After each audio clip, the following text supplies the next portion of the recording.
Hello and welcome. I'm Amanda Mixon, and on behalf of CME Outfitters, I would like to welcome you and thank you for joining us for today's CMEO briefcase entitled Decoding Psoriatic Arthritis, Applying Evidence-Based Guidelines for Individualized and Effective Treatment.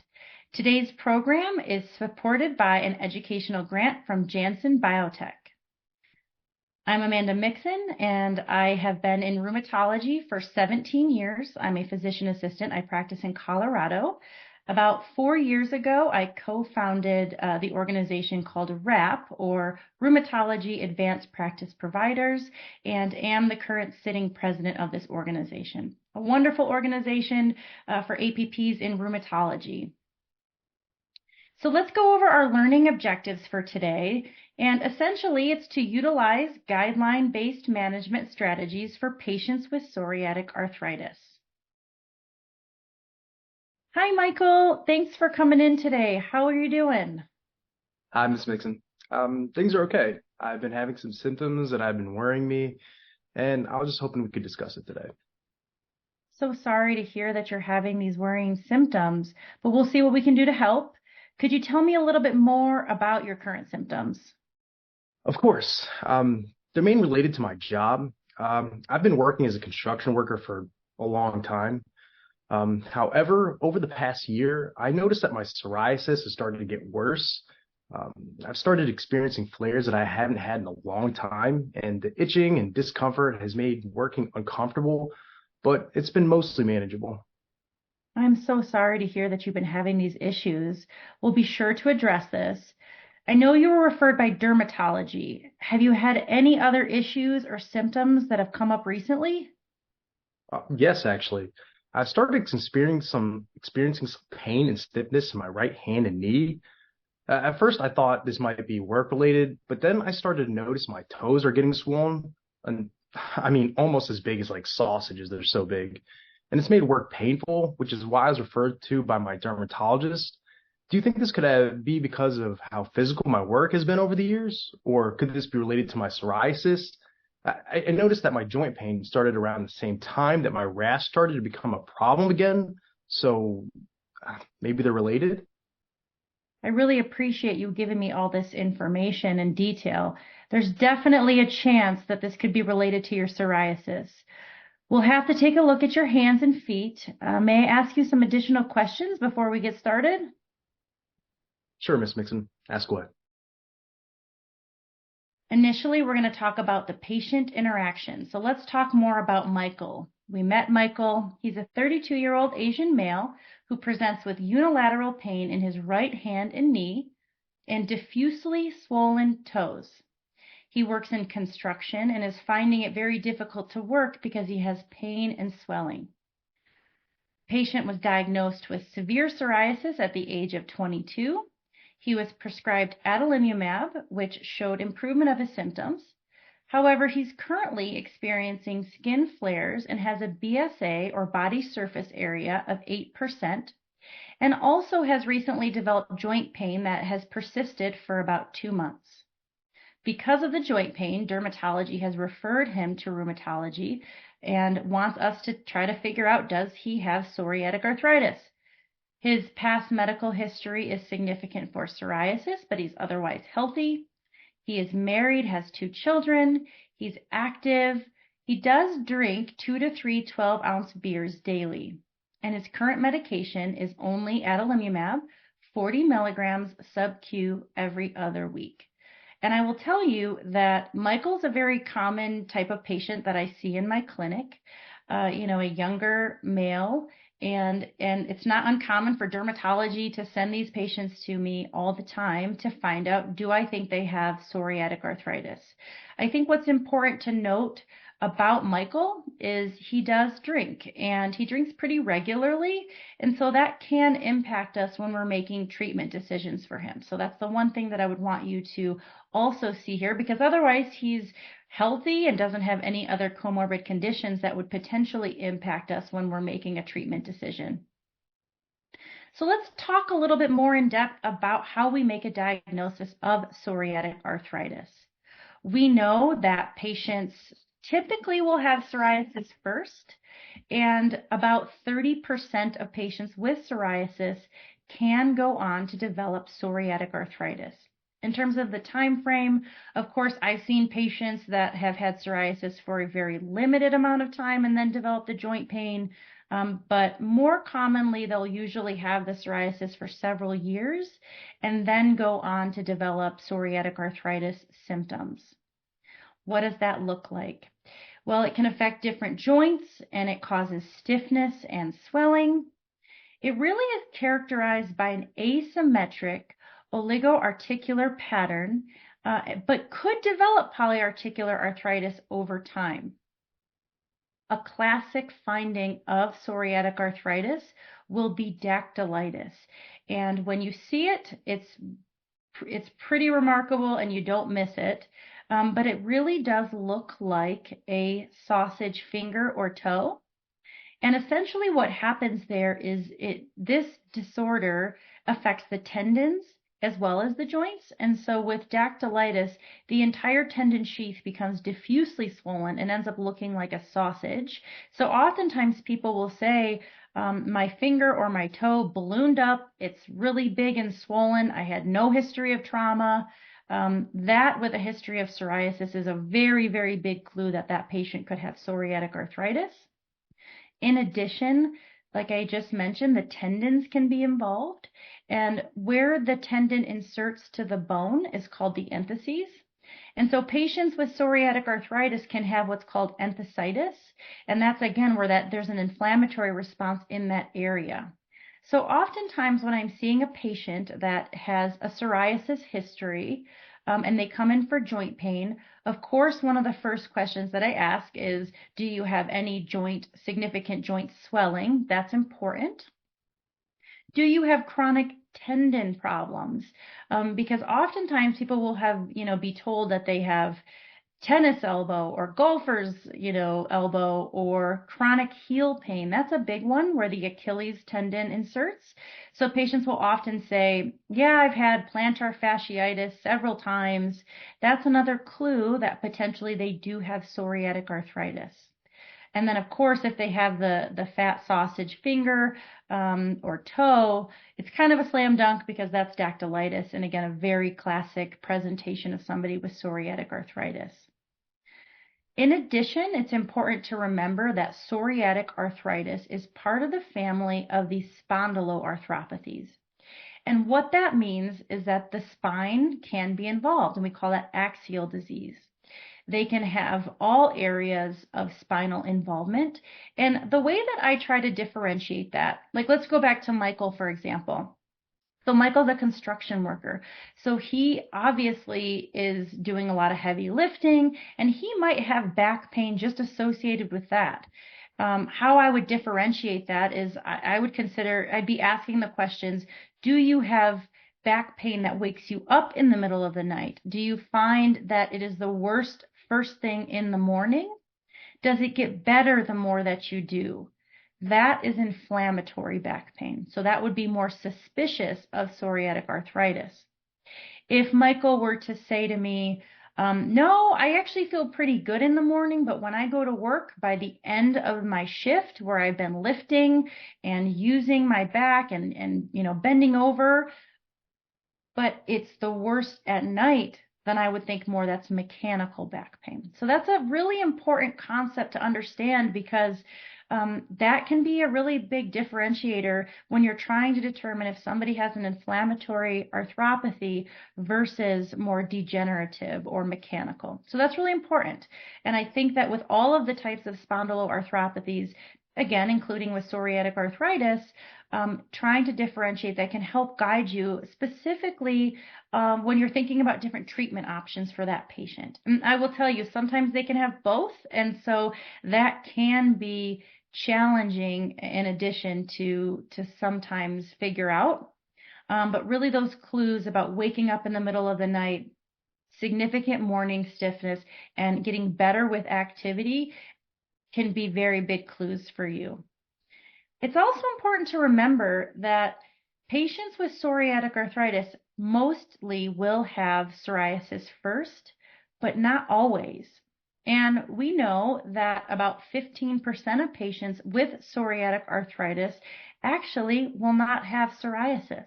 And so there's definitely been times where I've seen a patient with dactylitis or very classic psoriatic arthritis changes on their exam and even potentially x-ray, but they have no history of psoriasis. Obviously I'm asking them, for some of those places of psoriasis that maybe are more hidden. It's important when you see patients that you suspect psoriatic arthritis to do a really good joint exam and skin exam, because some of the places that patients get psoriasis are often embarrassing places, the buttocks, for example. And so you do have to ask those questions, the ears, the scalp. And so if you suspect psoriatic arthritis, and it's not obvious where the patient has psoriasis, just do a really good exam so that you can kind of see. Maybe it'll just be as simple as nail pitting, which is also a common finding of psoriasis. And so it's important just to remember that, that can be psoriasis. So really do a good nail exam as well. Sometimes, though, it can still be challenging to try to figure it out, but I always tell patients, my job is to put pieces of a puzzle together, and sometimes I don't have all of the pieces, but the longer that you practice, you will start to kind of have this gestalt about what's inflammatory and what's not. In terms of how we differentiate between different arthritis types, again, really talking about that morning stiffness. That's going to be really important because that's very suggestive of an inflammatory process. So cytokines kind of peak in the middle of the night, and it causes this gelling phenomenon that patients experience first thing in the morning. So that's number one clue in terms of differentiating between an inflammatory pain or non-inflammatory pain. Osteoarthritis is also very common. Again, you kind of tend to see that more in older patients, but of course, I do see it sometimes in younger patients. It really just kind of depends. And again, mostly those patients will say, my pain is the worst at night. I feel better in the morning because I've been able to rest. And so, again, I think those are just kind of important clues about trying to figure out what is inflammatory versus what is not. Of course, your physical exam, the history is very important, of course, but then your physical exam will help guide you. Do you see any synovitis? When you press on the entheses, because we have them all over our body, is it painful for the patient when you press on those areas? It can be sometimes challenging to actually really see enthesitis. That's where sometimes an ultrasound can be helpful if you have that in your practice. Certainly an MRI can also be helpful, but actually pressing on those entheses can give you clues. Of course, if you see dactylitis, that's kind of a slam dunk. But again, or any evidence of synovitis.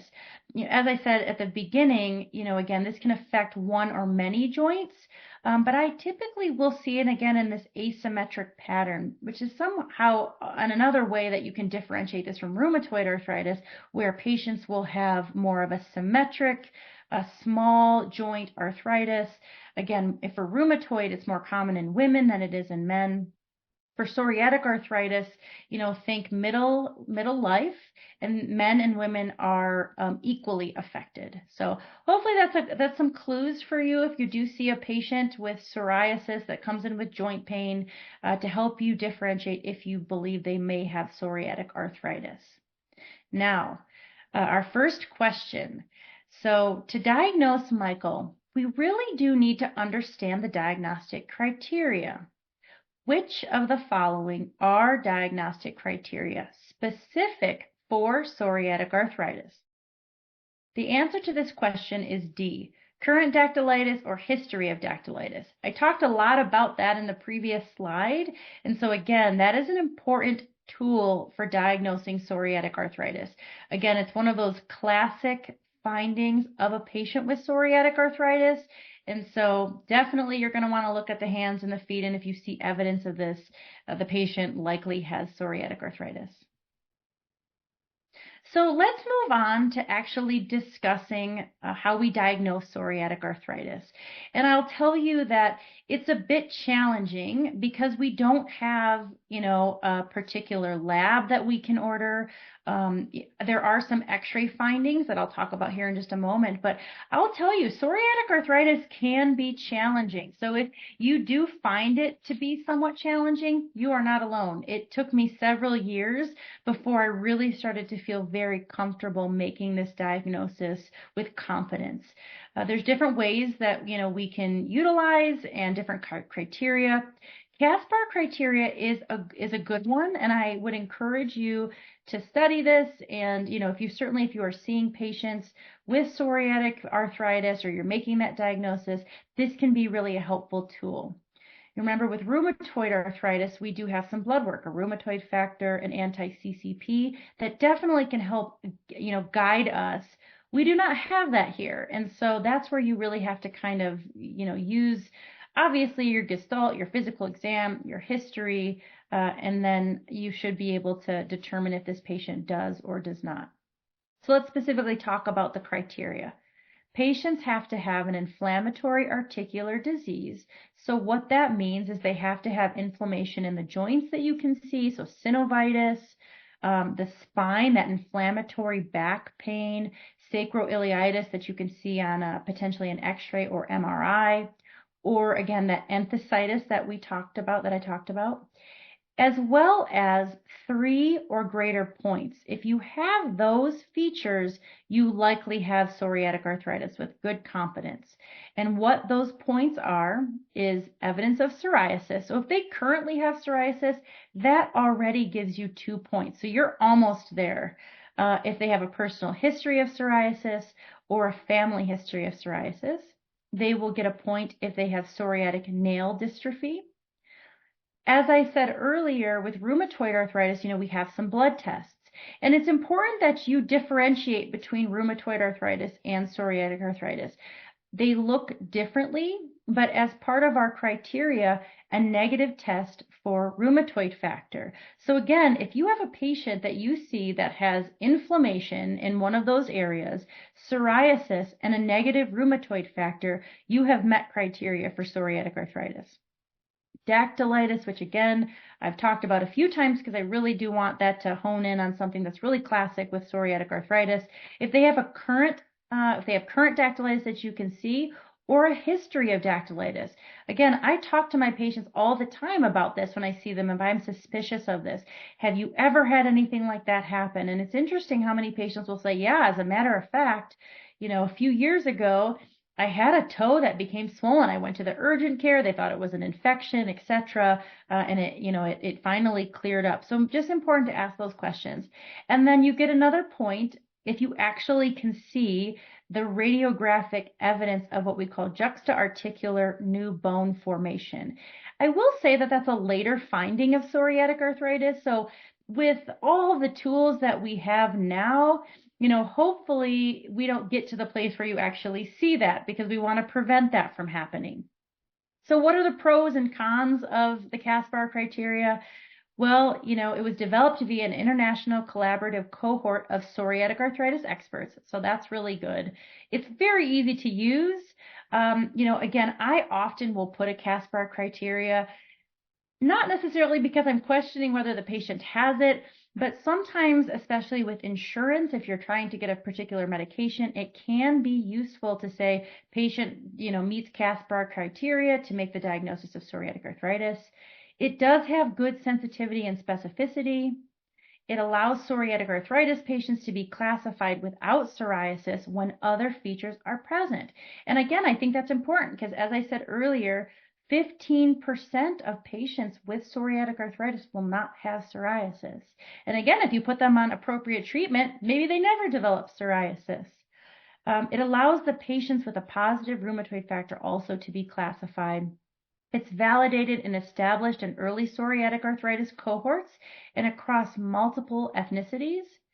And really, it's the most common adopted classification in modern RCT and LOC. So I think it's a really good tool for you to consider using. Again, it's really easy.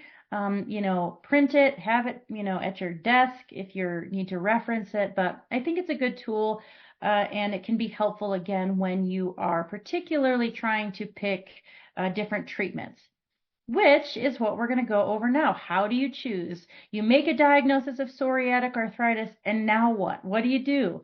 So we have different classifications. We have different guidelines that we can use, and we have a lot of them. We've got three. So initially, we have the American College of Rheumatology along with the National Psoriasis Foundation. Those guidelines were published in 2018.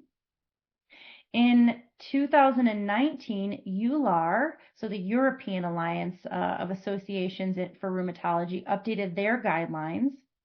And then most recently, we have the GRAPPA guidelines, which is the Group for Research and Assessment of Psoriasis and Psoriatic Arthritis. And those were updated in 2022. I think it can be helpful if you want to look through these guidelines. It can help kind of guide you. In terms of personally, I find GRAPPA to be the most helpful that I use on a daily basis. And I say that because it talks a lot about a domain-based approach, a treat-to-target approach, which we'll talk about here momentarily. And I think it's easy to follow, and it really does help me. So that's the one that I actually follow. I like that it was updated in 2022 because this is an evolution, a landscape of medications. I always like to date myself when I'm doing lectures. I started rheumatology in 2007, and at that time, we had very little options for the treatment of psoriatic arthritis. And in fact, we only had one type of biologic therapy approved for psoriatic arthritis. And so, which was great. I mean, again, even to start practice in the era of biologics was still pretty incredible because prior, I mean, patients just did terribly. They were in wheelchairs. They were disabled. And so the era of the biologics has really changed how we treat this disease, and patients can live normal, happy, healthy lives. The issue, however, was if a patient, didn't do well or couldn't take it or it was, or failed it, we just had very, very limited options. And so the reason I like GRAPPA is because it takes a domain-based approach that can help you determine which medication is the most beneficial based on the specific domains that the patient has. So that's the one that I like. But again, you might look through ACR or EULAR and say, I really like EULAR, I really like ACR, and you can go between them. So that's what's also nice too. If you're feeling confused, or it's just not making sense to you, look up the other ones. But I do think it's important to have an understanding of guidelines. These are done by thought leaders in rheumatology, in psoriatic arthritis, but really can help guide you in terms of giving patients the best possible outcomes. So our next question. A treat-to-target approach is mentioned in psoriatic arthritis guidelines as a preferred method of treatment. What is an important component of the treat-to-target approach?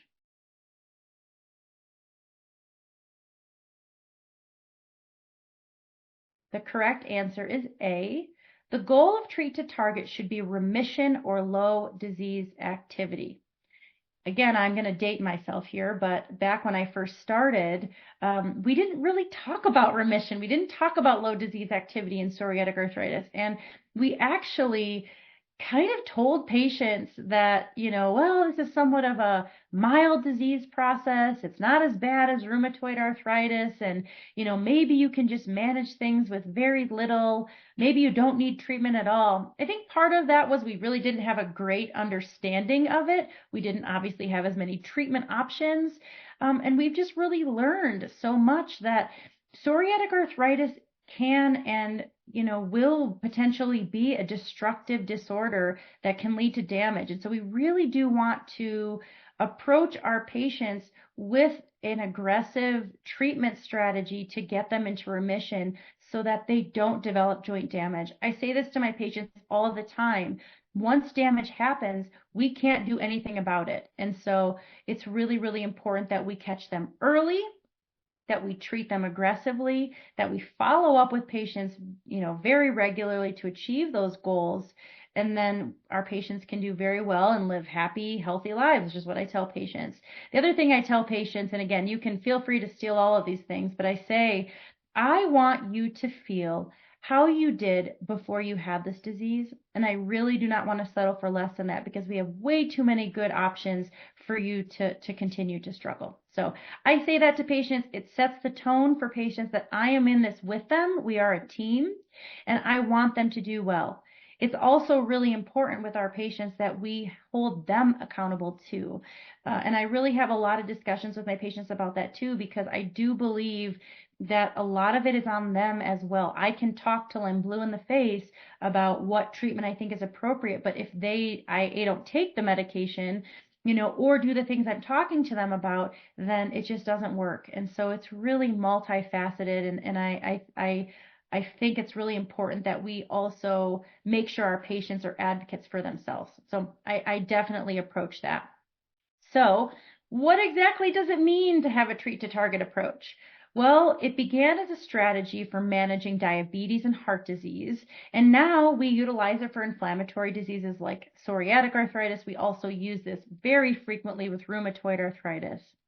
And medications can be adjusted over time to reach predetermined treatment goals, usually remission. Like I said to you, I tell my patients, I want you to be in remission. I want you to feel like you did before you had this. Now, again, that doesn't mean I can promise that you'll never have a flare-up. It doesn't mean I can promise that we may not need to adjust things, but that's the ultimate goal. And if you and I work together, we can achieve that. It really does involve monitoring with regular adjustments based on whether the goal is reached. So you might say, well, how do you make that decision?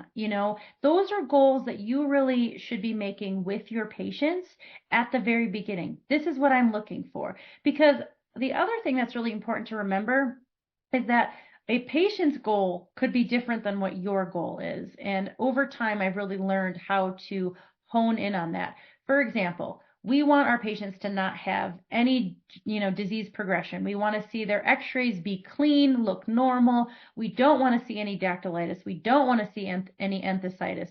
We want their skin to be clear. They may say, I just want to be able to go to my job. I just want to be able to lift my children. And so you really have to determine what's important to them, because then that will help guide you in terms of as you are setting goals, and that you both can kind of understand. So why does it matter? Well, it really does. Patients do much better in a more treat to target approach. Here was one study called the Tacopa trial, and it had 206 patients, and this was early psoriatic arthritis patients that were DMARD naive. And they stratified it into two groups, so the tight control group and kind of the more standard approach. And so the standard approach was basically this treatment of, that a rheumatologist would make at their discretion. Okay, so it wasn't very specific to one particular thing. The tight control group, patients were started on methotrexate. That dose was increased to 25 milligrams at week 6 if it was tolerated. And then if patients were still not controlled, then it was adjusted and additional medications were considered and added. And again, into trying to achieve that minimal disease activity, which is what we're looking for. If it still was not achieved, and again, see, these patients were coming in very regularly, then patients were either given, they were given a TNF medication, an anti-TNF medication, if they had greater than 3 tender or swollen joints, or an alternative DMARD plus methotrexate if no minimal disease activity, but with less than 3 active joints. And again, so things were continued to be adjusted very regularly until we achieve that remission. And as you can see by our odds ratio, if patients were in that tight control group, they were at a much higher likelihood to achieve an ACR 20, 50, and 70 response, and also at a higher likelihood of achieving a PASI 75 score. So thus proving that it is really important that we get these patients into control really as soon as possible, and that we do adjust things as we need to. How would we develop a treat to target oriented treatment plan for Michael? I think this is really important because I think part of it is we have to look at Michael's specific comorbidities, which for him, luckily, are nothing. He's in good health. He does drink, and so that could potentially impact us in terms of some of our medications, like methotrexate, for example. We maybe want to avoid that in a patient that drinks 2 to 3 a day. And so all things to consider. But that's really where we can utilize our guidelines. And so I'm going to go a little bit more in depth into what that looks like, and specifically talking about the GRAPPA guidelines. And this is a domain-based approach spanning 6 domains of psoriatic arthritis. But what I also really like about this guideline is that it considers comorbidities that impact treatment, provides discussion and guidance on psoriatic arthritis related topics. This can include a cardiovascular risk, obesity, fatty liver disease, hepatitis, tuberculosis, herpes zoster, the risk of non-melanoma skin cancer, osteoporosis, fibromyalgia, and depression and anxiety. And I will tell you that a lot of our psoriatic arthritis patients have other comorbidities. So we really do have to consider all of these things, particularly when we are treating them and what treatment decision that we make, what medication we give them. It's all important. The other thing that I always talk to my patients about with any inflammatory arthritis is, in fact, I had this discussion today with a patient. Cardiovascular risk is a very, very real thing in our patients. And so I definitely encourage you to talk to your patients about this. I often will say, because you will see patients that will say things like, I don't really want to take that medication. It's just my joints. And what I try to really hone in on is that this is more than just a joint disease. These are systemic processes. If you have the inflammation in your joint, you also have that inflammation going through your lungs, going through your heart. You are at a higher risk for cardiovascular disease. Also, why it's really important for our patients to see their primary care providers regularly, having their routine, checkups. That is really important. Our patients are more likely to be obese. They're more likely to have fatty liver disease if they are psoriatic arthritis. So again, all things to take into consideration, not only when you pick treatment, but as I mentioned before, this idea that we put our patients we have to put some of this on our patients to also be advocates for themselves, right? And that isn't just a medication. Maybe it's a dietary change. Maybe it's starting to exercise regularly. It's trying to mitigate some of those other risks. And so I really do try to talk to my patients about that every single visit to try to, again, get them to the place where they are under the best control. So now let's specifically talk about the GRAPPA guidelines. I know this can seem daunting to you, and I don't want it to be. What basically this shows us is that based on the domain that the patient has, it can help guide you in terms of which MOA to choose. So for example, if you have a patient with peripheral arthritis and axial disease as part of their presentation, that might gear you towards one particular medication versus another.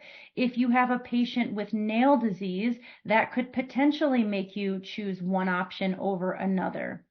IBD is another feature associated with psoriatic arthritis. Now, of course, not all patients with psoriatic arthritis have inflammatory bowel disease, but it's important to note that if they have that, that will definitely guide you in terms of which treatment to choose and also potentially which treatments to avoid.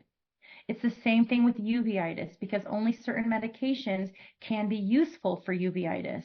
And so again, when you have a patient, please look at all of these domains and put your patient in and say, okay, this patient has nail disease, psoriasis, and dactylitis.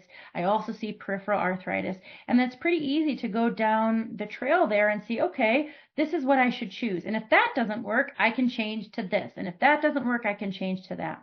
You also, again, really need to consider the other comorbidities, i.e. some of the cardiovascular risk factors, etc., that can impact your choice of therapy and or guide your monitoring. Really important to continue to see these patients regularly so that if you need to, you can make a change. I want to take just 1 minute here to talk about changing therapy. It is important that we not be afraid to change therapy, but also it's important to not change too fast because you don't want to cycle through all of your options.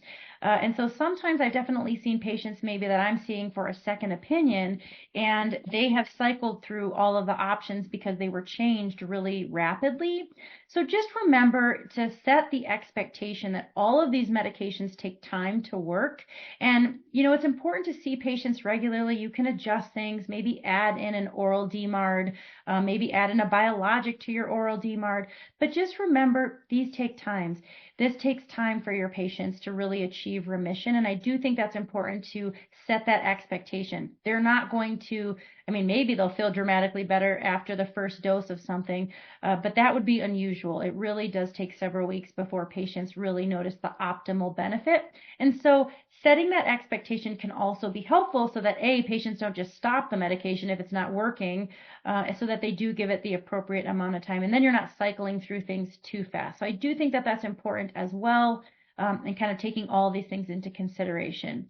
I would encourage you to look through these different MOAs and start to familiarize yourself with why one might be a better option for this and maybe you need to avoid for that. It is important as you're thinking about treating these patients. But again, this is really the guideline that I use when I'm diagnosing psoriatic arthritis. Now discussing our treat to target approach. What treatment options are appropriate for Michael, and how do we determine the most optimal treatment? Well, let's go back to our GRAPPA guidelines here, right? So we know Michael has the peripheral arthritis. It sounded like he potentially has some axial disease, and I think, we know he has psoriasis. The wonderful thing about Michael is he has no other comorbidities. And so, which you can definitely see in younger patients. The only thing that he does do is he drinks regularly. So because of that reason, I would probably avoid methotrexate in him. We have a couple of options. Psoriasis is flaring as well. So truly in Michael's case, what I probably would do is I would probably change his MOA. So I'd probably take him off of the adalimumab. And then I would probably change him to either an IL-17 or a 23. That's probably what I would do in his case. Again, the beauty of this is there's not really a right answer. And this is what I say to my patients too. If we make the wrong decision, if this doesn't work, then obviously we have room to change or add, etc. But that's probably what I would do for in Michael's case, just given that he's dealing with both skin and joint symptoms and he has no other comorbidities that we really need to think about, but he does drink alcohol. So I would definitely want to make sure I'm checking his labs to see what his LFTs look like, etc. But the nice thing about the 17s and the 23s is there's really no lab monitoring. And so that's another reason why I think Michael would probably benefit from one of those. That's what I would probably do. So again, let's go back to him. He's a 32-year-old Asian male who presents with this unilateral pain in his right hand and knee with diffusely swollen toes. So he's got the dactylitis as well. He's finding it's trouble to work because of pain and swelling. He's got that severe psoriasis that he's had for quite a while. The adalimumab seems like it's lost efficacy. He's got more psoriasis, joint pain. And as I mentioned, that's probably what I would change Michael's treatment to. In terms of, what should we be concerned about? The drinking. He's drinking too much. He's going to end up with fatty liver, potentially maybe weight changes associated with that. So I would really talk to Michael as well about limiting his alcohol consumption. And in terms of how often I would follow up with Michael, I probably, when I start a new medication, my typical plan is I usually see people every, in 6 weeks after starting the medication.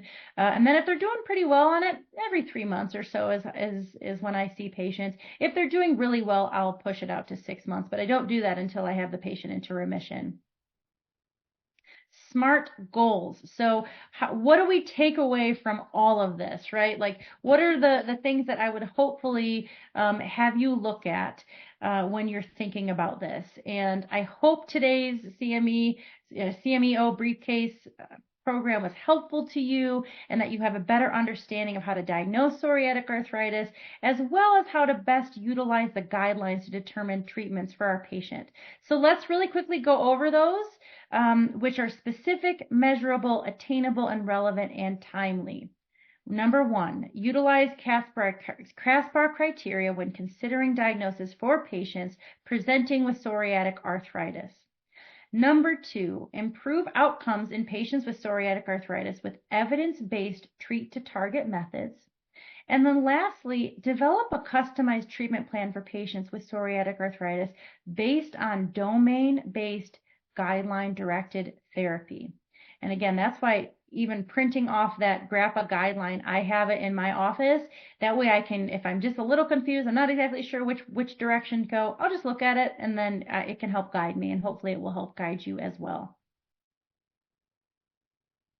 Today's CMEO briefcase is part 2 of a 3-part series of case-based activities. I hope that you'll check out the other 2 activities in the series. And in addition, you can see more resources on psoriatic disease at our dermatology hub on CME Outfitters website. To receive CME CE credit for this activity, participants must complete the post-test and evaluation online.